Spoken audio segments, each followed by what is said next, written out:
Halo teman-teman Kelontong Ruru. Nah, hari ini Kelontong Ruru akan bahas tentang pembuatan scape khusus untuk penyu ikula. Tapi kali ini scape-nya agak berbeda ya.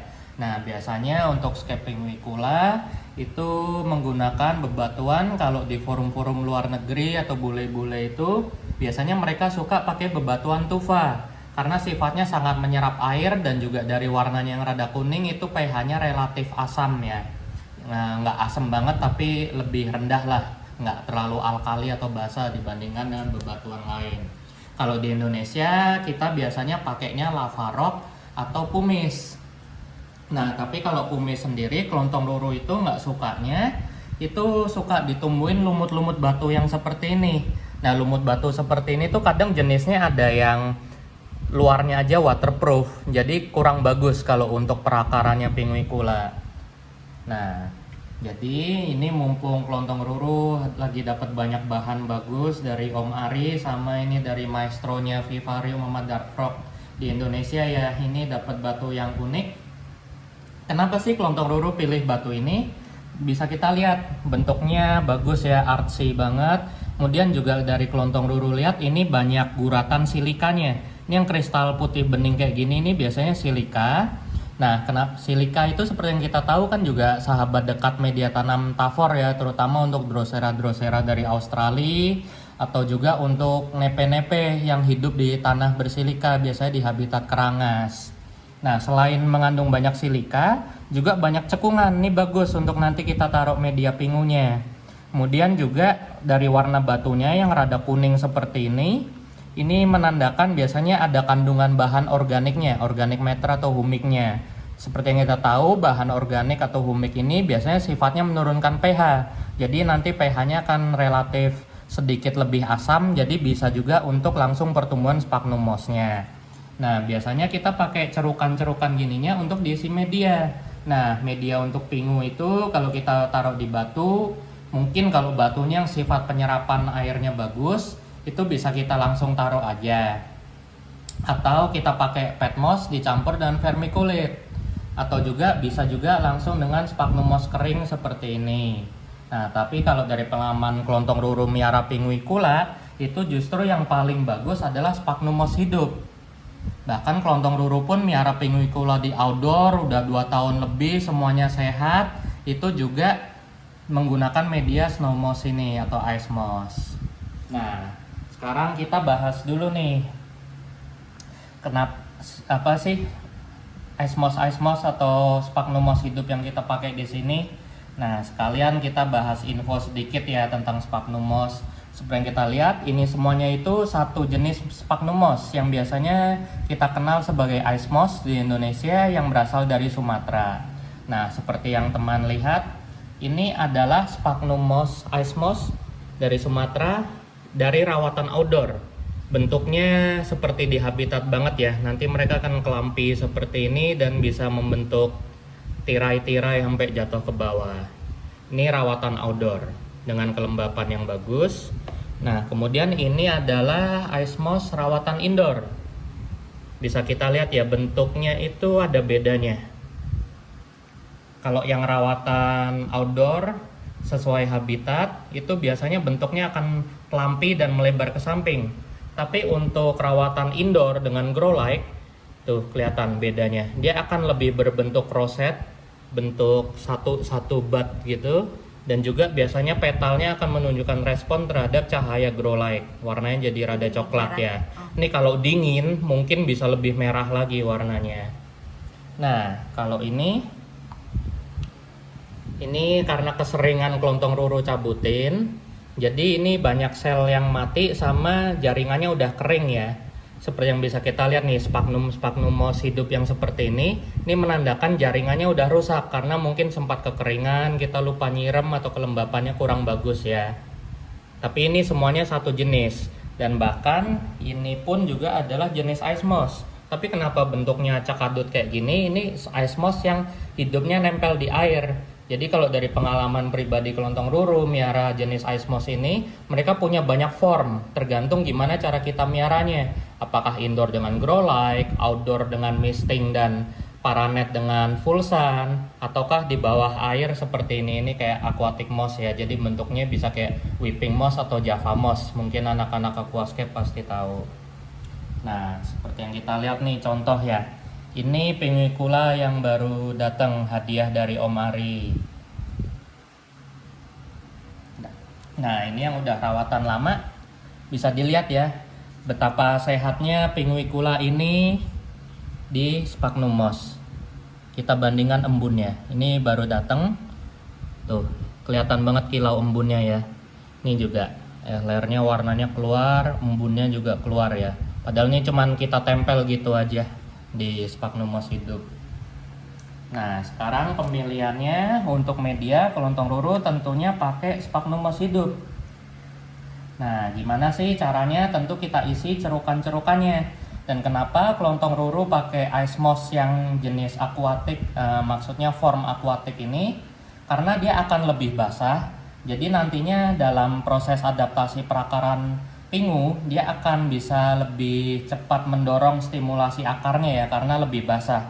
Dibandingkan dengan yang fluffy seperti ini, akarnya juga masih susah kita bungkus kalau bentuknya fluffy. Kalau bentuknya basah seperti ini, kita cenderung gampang untuk ngebungkus akarnya. Nah, tahap utamanya tentu kita harus bersihkan pingunya dari media lamanya, karena belum tentu media lamanya ini mungkin ada mineral atau bahan-bahan kimia tertentu yang mengganggu pertumbuhan sphagnum moss hidupnya. Ini udah kita bersihkan ya. Nah, ini contohnya masih ada media lamanya menempel. Ini pingunya baru datang. Nah, daun-daun lama kayak gini yang udah lesu karena stres pengiriman kita cabut aja, bisa kita setek lagi nantinya. Kita pastikan media perakarannya masih ada dikit, nggak apa-apa. Kita siapin dulu semuanya. Ini juga kita bersihkan dari media lamanya, jangan sampai mengganggu akarnya. Masih ada media lama sedikit, nggak apa-apa. Nah, kemudian di cerukan-cerukan batunya kita tempelin aja sphagnum moss. Sphagnum mossnya kelontong ruru pakai yang aquatic form ya, karena lebih basah dan nanti akan lebih membantu perakaran pingunya untuk beradaptasi. Tapi tenang, nanti dengan lingkungan yang lembab dan pencahayaan yang bagus, ini nanti bisa menjadi bentuk fluffy seperti ini, jadi bentuk darat lagi. Nah, kita isi nih semuanya di cerukan-cerukannya. Ini semua pengisiannya tergantung selera seni kita ya.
pinguicula scape seperti ini, kita juga harus memperhitungkan ukuran pinguiculanya. Nanti Kelontong Ruru akan kasih contoh di kebun outdoornya Kelontong Ruru untuk scape pinguicula yang ukurannya gede-gede ya, seperti Gigantea, Medusae, dan hybrid lainnya.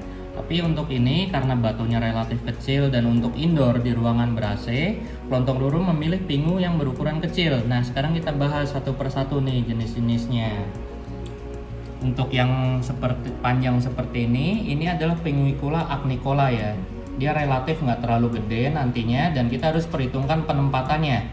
Karena di sini relatif nantinya dia akan mekar paling hanya sampai segini nih ukurannya.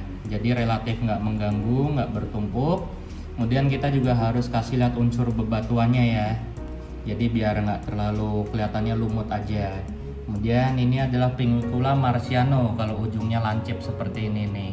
Ini cakep banget warnanya kalau lampunya pas sama suhunya pas. Kemudian yang daunnya agak lebar seperti ini adalah Pinguicula setos. Ini juga Pinguicula setos yang di atas. Dan yang paling mempercantik dan menurut saya adalah Pinguicula yang paling bagus untuk scape adalah Pinguicula ehlersia. Bentuknya kecil, nanti kalau sedang dorman itu nanti bentuknya akan ngeroset rapet, cakep banget nih bentuk jelasnya ehlersia. Kemudian juga yang masih agak jarang dan warnanya kebiruan seperti Pinguicula hanka, tapi kami pilih ini karena ukurannya relatif kompak sama rosetnya tuh cakep banget. Ini adalah hybrid Pinguicula agnata disilang dan photosciensis. Ini semuanya berkat bantuan dari Om Ari Terrace Garden. Jadi kalau tertarik dengan koleksi pingu yang lengkap, murah, packingnya sangat rapi, aman, bisa kontak beliau ya di Terrace Garden CP. Mungkin teman-teman bisa lihat setting GH-nya dia juga. Koleksi pingunya rapi banget disusunnya di sana di YouTube sebelumnya. Nah, selain itu kenapa sih Kelontong Ruru menyisakan space yang seperti ini? Oh, sebelumnya juga kami beri tambahan nih. Nih kalau diperhatikan di sini tuh ada moss yang menyentuh permukaan tatakan ya. Ini juga di sisi sini juga kelihatan. Ini gunanya apa? Karena ini nantinya akan diberi air. Kita isi tatakannya sampai secukupnya. Nah, jadi nanti akan terjadi yang namanya daya kapilaritas. Jadi lumut hidup yang di sini akan menyerap air, kemudian akan membantu kelembapan moss-moss yang menempel di batu. Jadi kita usahakan setiap moss yang ada di sini itu terkoneksi semuanya. Jadi nantinya kelembapannya akan terbantu. Dan sekali lagi, walaupun bentuk mossnya jelek ini seperti yang udah Kelontong Ruru jelasin, bentuk semi akuatiknya ya, itu nggak apa-apa. Karena satu, sekali lagi untuk membantu menjaga adaptasi akar karena ini baru ditransplant. Kedua juga nanti dengan cahaya yang cukup dan suhu yang cukup, nanti bentuknya akan kembali menjadi fluffy seperti ini. Nah, ini keistimewaan salah satu, sebenarnya ini bukan jenis ice moss ya. Ini Kelontong Ruru dapat dari sahabat Kelontong Ruru. Kalau suhunya dingin banget nanti dia bisa merah banget ini. Nah, step selanjutnya kenapa bagian ini biarkan kosong? Akan kami berikan gemai dari Drosera pygmy ini. Ini adalah hybrid dari Drosera pygmy pulsella. Nah, saran Kelontong Ruru gimana sih? Mungkin teman-teman ada yang udah pernah coba ya, tapi mungkin ada yang pernah gagal. Nah, kalau pengalaman Kelontong Ruru yang paling bagus adalah kita taruh dulu gemainya di tisu basah seperti ini selama beberapa hari. Berapa harinya itu kalian harus terus amatin. Kita amati sampai udah mulai keluar ekornya kayak gini nih, kayak ada kecebongnya.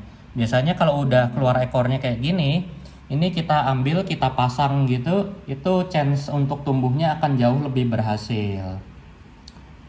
Nah, cara nanamnya gampang ya. Untuk mempercepat, ini Kelontong Ruru kita coba dulu pasang satu-satu. Kita ambil pakai tusuk gigi sedapatnya. Kita tempelin di moss-moss yang basah seperti ini. Dan sekali lagi, kenapa sih Kelontong Ruru pakai moss yang basah seperti ini dan posisinya nggak ada bagian petalnya ya, kita pakai sisi horizontalnya karena moss yang masih bentuknya semi akuatik seperti ini nanti pertumbuhan untuk menjadi fluffy-nya itu relatif rada lama, jadi nggak mengganggu pertumbuhan dari Drosera Gemai Drosera ini. Untuk mempersingkat waktu bisa juga kita pakai tangan, kita langsung puk-pukin aja di sini. Ini nanti semua bisa mempercantik tampilan scape-nya ya. Kita taruh aja secara acak di sini.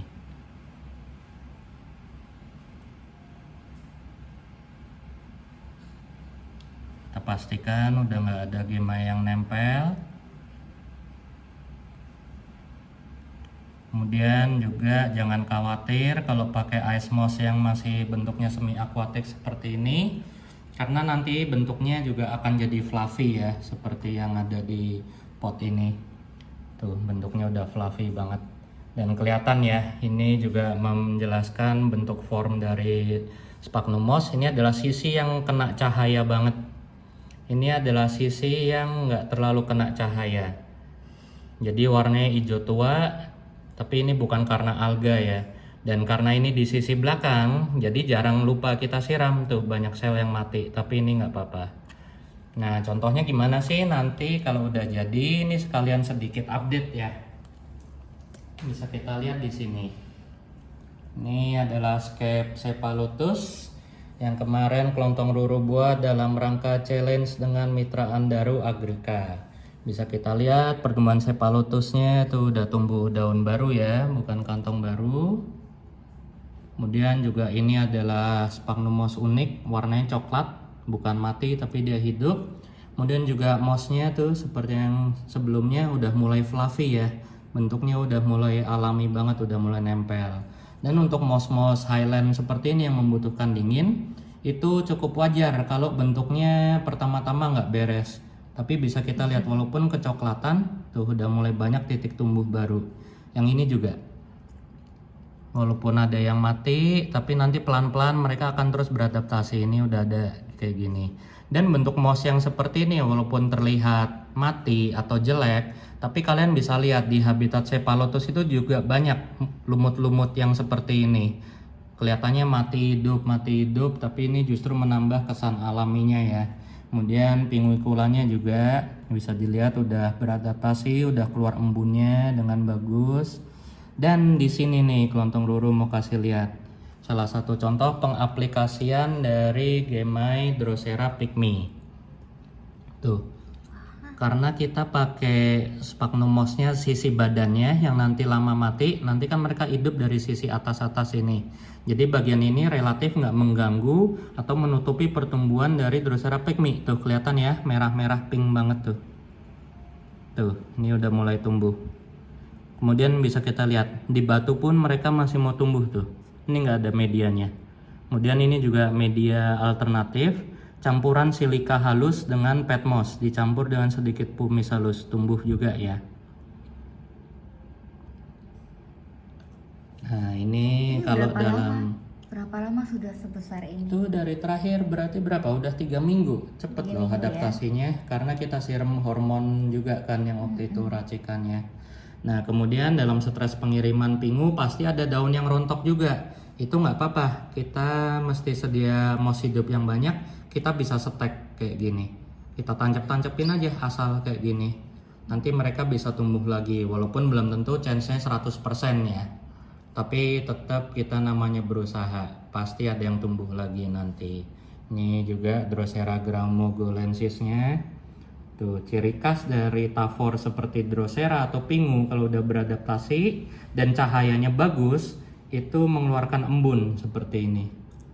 Tuh, udah berembun. Pinguiculanya juga ya, udah mengeluarkan embun. Nah, trik untuk menjaganya kita tentu harus spray mereka. Kita lihat karena nggak semua spot itu kelembapannya rata ya. Kita harus terus perhatiin, mungkin ada spot-spot tertentu yang entah karena peletakannya atau apanya itu kurang mendapat air. Kita harus rutin kontrol tiap hari, kita spray dengan misting.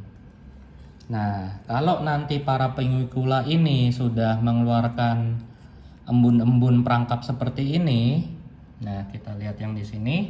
Kelontong Ruru sekali lagi sarankan untuk menjaga kesehatan mereka, bisa kita semprot halus dengan sprayer yang sangat halus dengan dosis pupuk anggrek yang sangat minimal.